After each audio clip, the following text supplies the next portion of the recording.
Hi, my name is Cheryl, and I am a very, very late diagnosed autistic woman who also happens to have ADHD.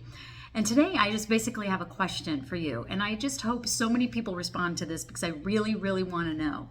When did you start believing your diagnosis?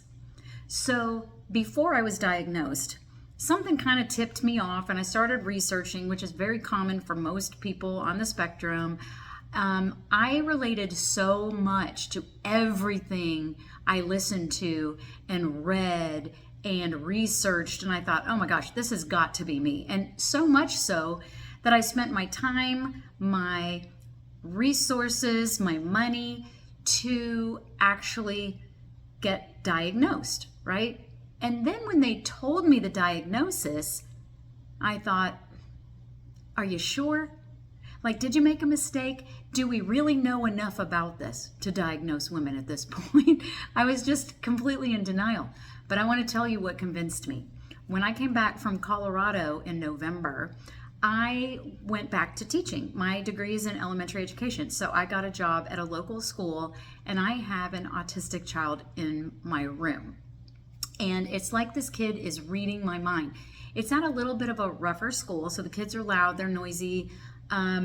And sometimes in my mind, I'm thinking, oh my God, these kids are so loud. They're so loud. And I'll see this child going, they're so loud. They're so loud. They just won't be quiet. And I'm thinking, yeah, you get it. And sometimes he'll put his head on his desk and he'll cry and he'll say that they're so mean. Everybody's just so mean. And really, on my drive home in my car, I'm like, these kids are so mean. They're just so mean. Sometimes he'll get overwhelmed, and I'm overwhelmed at the same time, and I'll bring him out in the hallway and I'll say, it's okay, just sit down, take a deep breath. And at the same time I'm doing it, I'm like, just let it out slow, because I need it too, you know.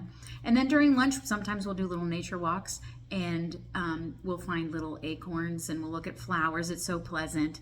And what was the last? Oh, sitting still. It's just really hard. So he'll get up, he'll spin slowly. Nobody really notices too much. And me, I'll just walk around and I'm clapping and I'm just trying to pep them up, you know, and they don't know what I'm doing. I'm just going to town on my little rubber band, and, you know. So anyways, it's like looking at a younger me. It reminds me of what I must have looked like before I started masking. I had no idea how much I am masking every day. And it is no wonder I come home and I'm exhausted. And on the weekends, I probably sleep. I'm starting to talk loud because I'm getting excited here.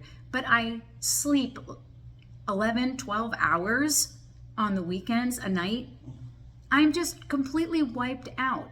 So this is what has convinced me. I am definitely, I have no doubt now. So I'm curious about you. And when did you really start believing that diagnosis? Or did you ever doubt it? Very curious. Let me know.